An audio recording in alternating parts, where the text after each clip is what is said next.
Andor. Andor is the new Star Wars Disney Plus series. Is focused on the character Cassian Andor, who's played by Diego Luna. Diego Luna as Cassian Oh, Andor. shit. Yeah, the incels have already decided that this is trash. Yeah, Diego Luna, who's in this movie. Who's in this show, who you saw at first in the movie Rogue One, which I've liked Rogue One. The more I've seen it, I wasn't really that big on it when the movie came out, but the more times I've seen it, I'm like, oh, this is pretty good. I think for some people, Here's my not so hot take. Rogue One is the best Star Wars movie. for a lot of people, it is their favorite Star Wars movie out of the Disney era. Usually, you can track like if a person likes like Rogue One, like typically they'll like Solo, but they'll also hate like Last Jedi and Force Awakens and Rise of Skywalker. But if a person like loves, I like all but one of those movies, and that's Rise of Skywalker. yeah, I didn't like Rise of Nobody Skywalker. likes that movie. There are some I was people. mad. It fucked Hating up my Rise of Christmas. Skywalker is the great equalizer. Yeah, everybody can join in on hating It's- Rise of Skywalker. We're Mostly. united by a common enemy. I did not like Rise of Skywalker either. But yeah, so Fucked up my Christmas. but for the most part, I think for me with the kind of the Disney Star Wars stuff, when it comes to the movies, I think they've made 5. I'm more like the record for me is kind of like 3 and 2. So for me, I think because I like Rogue One, I like Last Jedi, I like Force Awakens, but I don't really like Rise of. 5 movies and but as of now 3 TV shows, one with like 3 seasons. Yeah, because you have Mandalorian, you had Book of Boba Fett, and you had Kenobi, who are the 3 Star Wars shows. Now Andor. And now Andor, which is the 4th one. So it is telling the backstory of the Cassian Andor character, how he eventually ended up joining the rebellion, joining the fight against the Empire. And I'm trying not to be too hyperbolic about it, but I think this is possibly my favorite thing to come from Disney Star Wars era. I think it is best thing, show or movie, for me right now. I think we gotta like really reel it back because possibly of recency bias with how much of a letdown both for me at least Book of Boba Fett and Obi-Wan Kenobi are, but Andor, just off the strength of his first 3 episodes that are written, and the entire series is being showrun by Tony Gilroy, who is the uncredited director of Rogue One. So all of the stuff that you liked from Rogue One, like all of the like character beats, most of that were done in reshoots by Tony Gilroy. Yeah. And I'm trying to like restrain myself in saying that this show fucks. I think it is very good. I like the look of it. I very much appreciate, kind of you have a character who is actually morally gray when they say that the character is actually that, because you have him, you see Cassian Andor when you're introduced to the character. Yeah, the absolute best part of Rogue One was laying shades of gray to both sides of a war, because talk to anybody who's been in the service, war is fucking messy morally. It's like there are no good guys, there are no bad guys, there are just the people that win the Yeah. And something that Rogue One did exceptionally well was paint shades of gray, especially in having one of our so-called heroes in the movie murder a man in cold blood in front of us. Yeah. And you see that here as well. And the series kind of opens up with you see Andor. They didn't just have Cassian Andor kill that dude. They had him do like the entire execution scene from like the fucking Last of Us games. It's pretty brutal, man. Like I said, he shot that guy like that guy was like, he was like Walter White when he shot that Nazi. It was pretty good. I was like, wow. They're kind of going all in. But you're kind of introduced to them. But nobody's weeping for a Nazi, I guess, except Nerdrotic on Twitter. But yeah, you kind of, which I like kind of the new villains in this, which we'll get into, of kind of a new kind of force that Andor is kind of going up against. It's not just stormtroopers, it's kind of another agency that he's kind of going up against. But yeah, you're introduced to see Andor. You see him that he's looking for his sister, and he's kind of on a mission to find her. He's kind of going through almost like it looks like a red light district almost type of area where Hmm. you kind of he's walking past again. You know what I mean? Like this kind of bringing There's more some grittiness. yeah, walking past some ladies of the night. Yeah, which I thought was I thought that was pretty good. I thought again, introducing more kind of grittiness, more kind of a little bit darkness. If you wanted more of an adult type Star Wars type thing, I think this kind of maybe will satisfy that. Like some people liked with Rogue Mhm. One, but Rose, you said you felt kind of meh on it. Yeah, what were kind of some of your thoughts on this? Well, I guess it just comes mainly from the fact that I don't like Star Wars. I don't love it. I really, really like it. I'm just not a gigantic Star Wars fan. Um, Mhm. and so I've gone into every one of the Disney Plus TV shows they've made just expecting nothing, and I've been pleasantly surprised more often than not. Uh, but Rogue One, I didn't really, I was just kind of neutral on that. I liked parts of it, but not others. So when I heard they were making a TV show about this guy, I was like, oh, why? But I do really like the lead, so I was like, I'll watch it for him. He's good Mhm. in everything I've ever seen him in. Um, but those first three episodes alone, I just kind of I don't need like Jedi's lightsabers to be everywhere. In fact, that's one thing I can praise about it is that there's none of that. I find the Jedi stuff to just be insufferably boring at this point. Mhm. So I am glad that this is more of a regular person story, but really kind of slow going in the beginning, and I'll probably watch it all the way through. But I was checking my phone a lot. I don't know. It didn't grab me. It seems like it has promise, but it didn't grab me. Mhm. Okay. And Nick, how did you feel about the first three episodes? In parts, I kind of feel the same way that Rose does. I feel like these first three episodes, they're a pro and a con of them is that they are so different from anything we've seen from Star Wars thus far. Whereas most of Star Wars, we get this like really bombastic, these really epic action driven stuff. This one, it's more of a character driven, like crime procedural, which I think is an element that really works for me in that I that this world that Lucas created is so vast and so rich, but we've only seen like a very small part of it through his movies, through all of the Disney Plus shows. It gets expanded on in Clone Wars, but people don't take animation seriously. Get fucked, nerds. And and I watching Star Wars, I want to see what the day-to-day life in the Empire looks like. Like yeah, I see the stormtroopers, I see the Jedis, I see the rebels, all the fighting, boom. But I want to see what like just the people on the ground look like and what it is like to be in this world, which I think this show excels at more than anything I've seen out of Star Wars. Yeah. Yeah, I think that's pretty nice. And like I said, it's not lightsabers. You don't see any lightsabers here. You don't see kind of any big callbacks that kind of gets They not referenced. they neither say the syllable sky nor walker anywhere in this show thus Thank far. God. So, Like fuck, as much as I love you, Luke, we're on a break. which I think that even with stuff like, and Tony Gilroy said there's going to be no fan service in the show, and even with stuff like Mandalorian, which was Filoni and Favreau, it did have some fan service that they did call back to a It had lot, those and moments.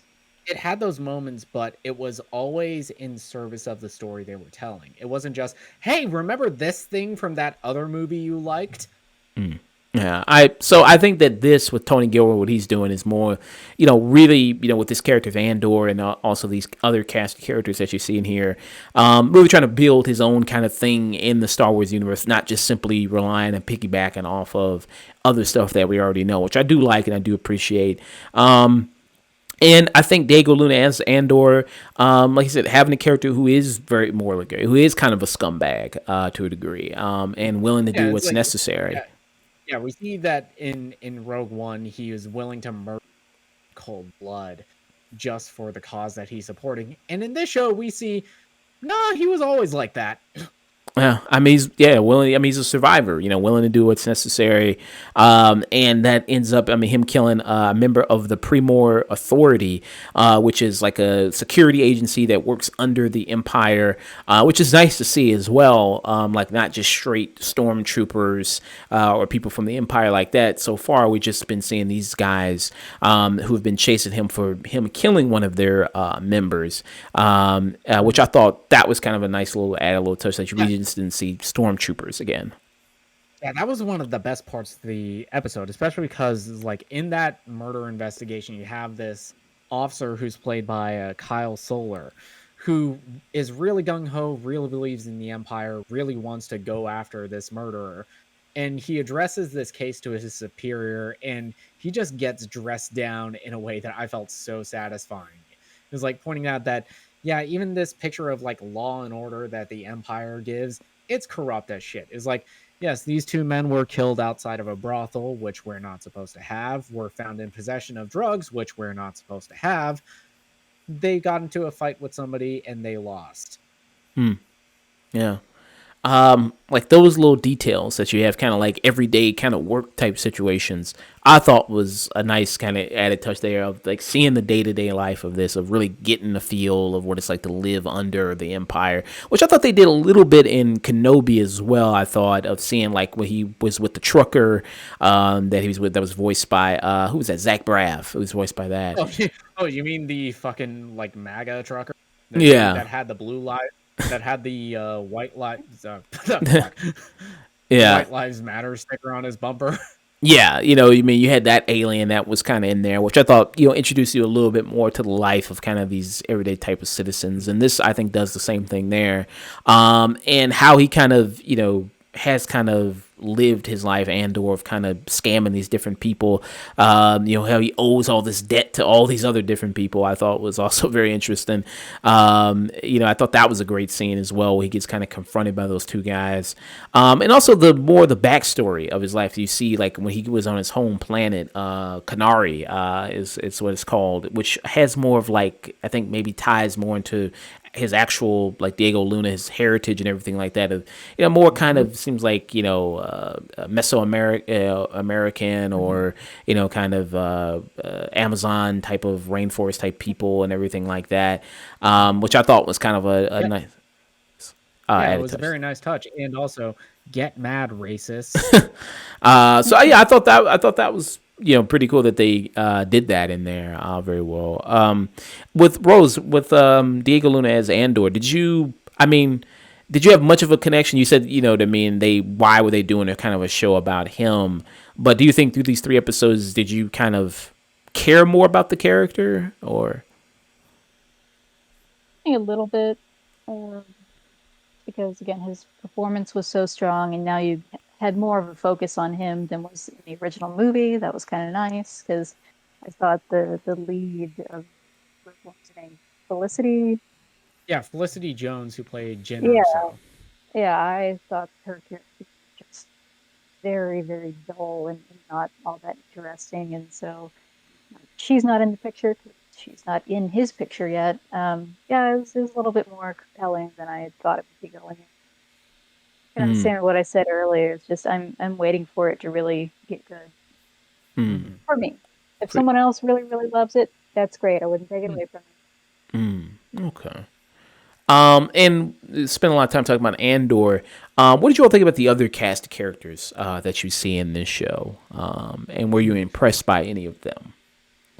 Yeah, I think everybody in this cast is doing really well. A lot of the interactions of the other characters with Diego's Luna's Cassian and Andor are all really interesting. They all present different dynamics with the character. And also, for all you people that are like crying foul, people fuck an Andor. I mean, you don't see it, but come Oh on. yeah, Yeah, people talking about entertainment being so sexless.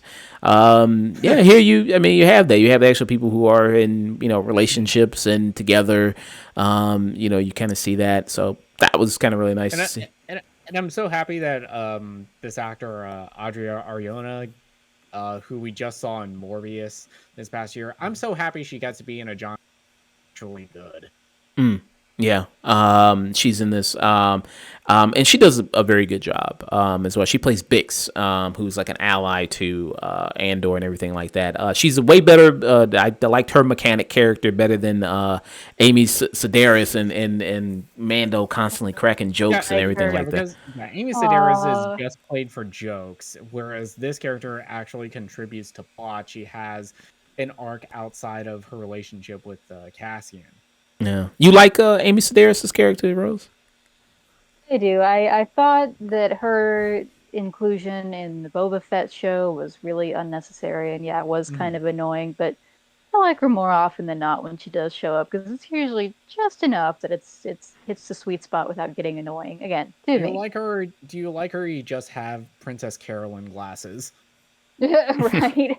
No, I really do like her. I like her character. Like if I found myself transported to the world of Star Wars, she would be someone that I would not hate spending time with for a little bit. Mhm. Yeah. You also have characters like Fiona Shaw, who's in this, who people know she was in the Harry Potter movies. She was the aunt to Harry Potter's character. What was her character's name in Harry Potter? I've been blanking on the name. Do you remember, Aunt Ro? Petunia, I think. Petunia, yeah, that's what it was. So you have her. She's the adoptive mother of Andor. She's basically like what, like in Guardians of the Galaxy, she was like what Yandu was to Peter Quill. Basically, she's kind of that type of relationship. So I thought that was an interesting dynamic to kind of see the both of them kind of go back and forth. What did you think about her performance at all there, Russ?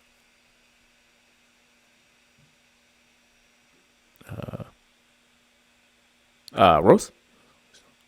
Hey, sorry. Oh yeah. Cut out for me for a second. Oh yeah. So what'd you think about Fiona Shaw in it? Yeah, she was pretty good. I mean, for what that kind of character is, I quite frankly am surprised she didn't get like killed off right when they give you a reason to care about her. So that was pretty cool. We'll see if they keep it that way. She was probably the most compelling element to me, mainly just because that's so far outside of what that actress normally does.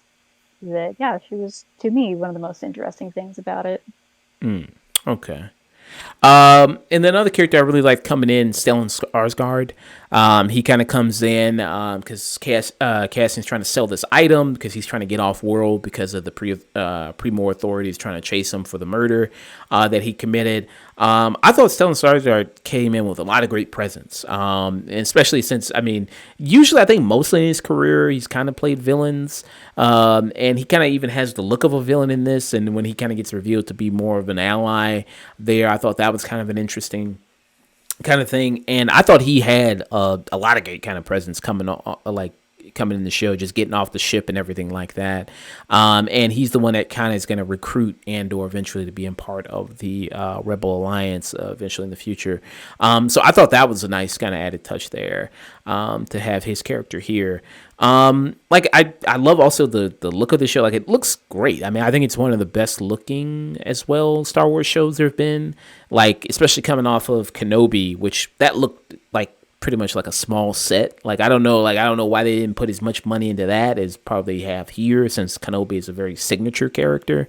So I was that kind of I didn't really understand all that to be really for sure. But I absolutely love that.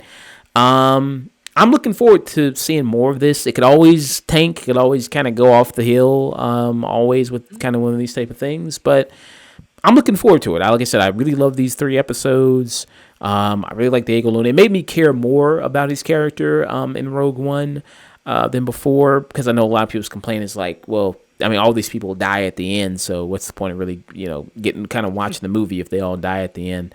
But it made me give him backstory care more. Yeah, I mean, to that argument, I always bring up Better Call Saul. Just because you know where most of these characters end up doesn't mean you can't give a shit about them in the medium you're presented. Yeah. So any final thoughts on it at all there, Nick? Final thoughts and rating for it? Oh, and yeah, for me, off the strength of these first 2 episodes, Andor fucking rules. I'm I'm kind of in that phase of this entire era of Star Wars fandom where I will always have love for the films I saw as a kid. I, as bad as they are now, I always have like nostalgia pleasure from watching the prequels, especially Revenge of the Sith. I will always love the Clone Wars. I will always love Mandalorian, even bits of Rebels, and even the Bad Batch, and the first two movies in the sequel trilogy. But I've kind of been burnt out by this constant need of like Easter eggs and letting that drive the stories for these movies. And to get this that is written with a clear vision by a filmmaker like Tony Gilroy, who gave us arguably some of the best Star Wars content with Rogue One, and exploring a character that adds new shades to this entire conflict that we've developed 60, almost 80 years of mythos to. On top of that, just being one of the best looking shows in the Star Wars universe, not resorting to shooting completely on blue screen, letting these people like work in actual sets to let this world feel lived in, which, as much as I have kind of felt like guilty pleasure towards stuff like Book of Boba Fett or Obi-Wan Kenobi, most of those sets just feel hollow. Mm. It feels like the worst parts of the prequels where you're just getting actors acting on green screen, acting against nothing. And here it feels lived in. You get more interesting characters than I think have ever been in a Star Wars things, and new shades to the Empire, which I never thought I would, which is so fascinating for a film, for a show like this. I give this a strong tune in. I'm excited every week to see this. This is my weekly appointment viewing now. Yeah. And Rose, you just said for you, it just meh for you. Wow. Yeah, just kind of meh. I didn't dislike it. I didn't like it. It's just some kind of, all right, I'll keep watching until I get truly bored, I guess. Yeah, and Uh, and another thing I didn't mention, unlike Kenobi or Book of Boba Fett, these first three episodes feel like they are structured like their own three acts like little plot, because the first two episodes are mostly set up, and then the third episode is where we get Cassian Andor joining the rebellion, which I think is a model that they might have modeled on The Boys, where the first three episodes are their own little mini film, and then you get to the rest of the season. nice. So, Rose, how would you compare it to the other Star Wars Disney Plus shows, something like Kenobi or Book of Boba Fett or Mando? Um,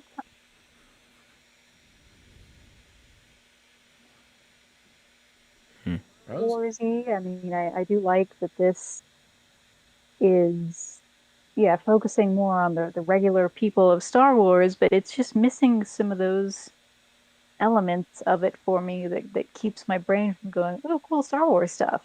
And that's why I like the other two more, because they had more aliens and space travel and things like that. And again, I'm sure those elements will pop up eventually, or even more so in this one. Um, yeah, I guess I like the other two because they just felt more Star Warsy than this one. Okay. Yeah. I'm really digging this. Yeah, I'm liking it too, and I'm kind of also in that camp as Star Wars is whatever the fuck you want it to be. Like, you just want like bombastic spectacle and like a whole bunch of aliens shooting each other, then that's Star Wars. Me, I like living in this world where the Empire is a backdrop, and we're not seeing those fucking Skywalkers again. Yeah. Well, Rose, I mean, big cameos coming. Boo Boo Frick, he's coming. Gloop Gloop Shitto or whatever his name is. He's Club Shitto. yeah, My favorite. yeah, he's coming. If A big cameo, so Yay. he's coming to we Andor. got the next big Star Wars cameo in the next to final episode. It's Blorko. Yeah, Yay! you know, so you're gonna get your aliens in here. Yeah, it's coming. Yeah, I saw something I recognized and I clapped. I saw something I recognized. This is now a 10 out of 10 show. I cried. yeah, I like it a lot. There, I said it. TikTok, give me 10 million followers and let me prelude movies. But yeah, I mean, I liked it. I enjoyed it. Thought it was a good show. Like I said, I'm really high on it. I like what Tony Gilroy is doing. I don't know if they're going to give him the keys to the castle or anything like that. But yeah, I mean, I like his vision. It feels like his thing, his stamp on Star Wars. Like the look of it, like the performances of it. I'm interested to see where this goes. I'm interested also to know that this is a 12 episode season, which I like. It's not just going to be a short little 6 episode, 9 episode type thing. It's full 12 episodes. And I think has it already been greenlit for a second season or something? I don't know, but yeah. I don't think so.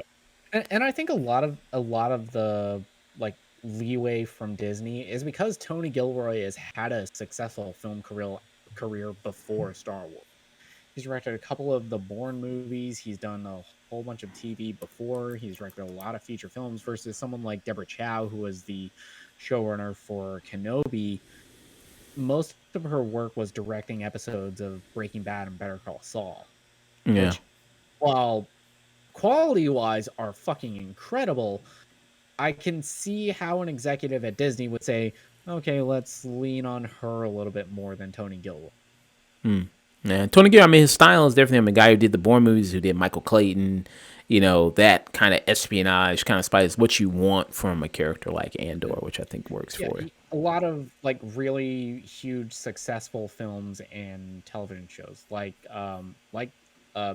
that Tony Gilroy, Michael Clayton, which got a whole bunch of Oscar love that year.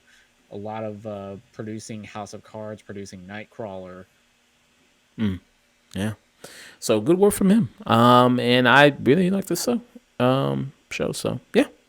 Tune in for me. And I liked how they dropped the first 3 episodes, which is nice. It gives you a good sense of the show and what's kind of to come from the style of it.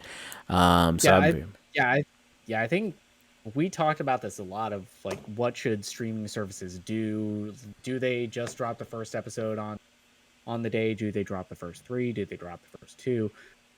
I think it all depends on the type of show that you're getting and the pace of the episodes that you're dropping at once. Because with The Boys, those are all very fast paced. However, those first 3 episodes are mostly set up, and those are leading into a bigger plot in the next however many episodes. Here it was the right move. I'd argue that even something like She-Hulk could have benefited from dropping like multiple episodes at once. But sometimes you get something like Moon Knight where I think it works that you had to wait week to week. Yeah. Yeah. So I would encourage Disney to do that more. Drop kind of some of the first few episodes when you have a new series. I think that would help you really get a sense of the series better. Especially this series where you have more episodes to work with, so you have a little bit more leeway to drop more 1 or 2 episodes. Yeah. So strong tune in for me. I liked it. And for me. Yeah. And just a meh from Rose. Yeah, for now. Yeah, for now. Maybe she could turn around. I guess our meh is stream it, which you can. Yeah, right on Disney Plus. Yeah, that was Andor. Thank you, Rose. Thanks for coming on. Yeah, right on, anytime. So you want to give your links? Let people know where they can find you. Yeah, I do reviews for oneofus.net, and I also just finally went ahead and made my own website for my interior design 3D renderings, and that can be found at roseintdesign.net. Please give it a look. I got One of Us pulled up right now. They just did a review for See How They Run, which we talked about as well. They also did Cobra Kai season 5, which we did as well. Yeah, Rose Interior Design. So if you need some help, which I'm probably gonna need some help in a little bit. I'm moving in November, so I'll probably hit you up, Rose. Hit you up for some interior design stuff. I'm also moving in around November time, so I might hit you up. You do. Yeah, so you got some customers coming to you. Yes. And you should get more from our many viewers in the audience. I know, right? Yeah. So thank you so much, Rose. Have a good night. Yeah, thanks, guys. Peace.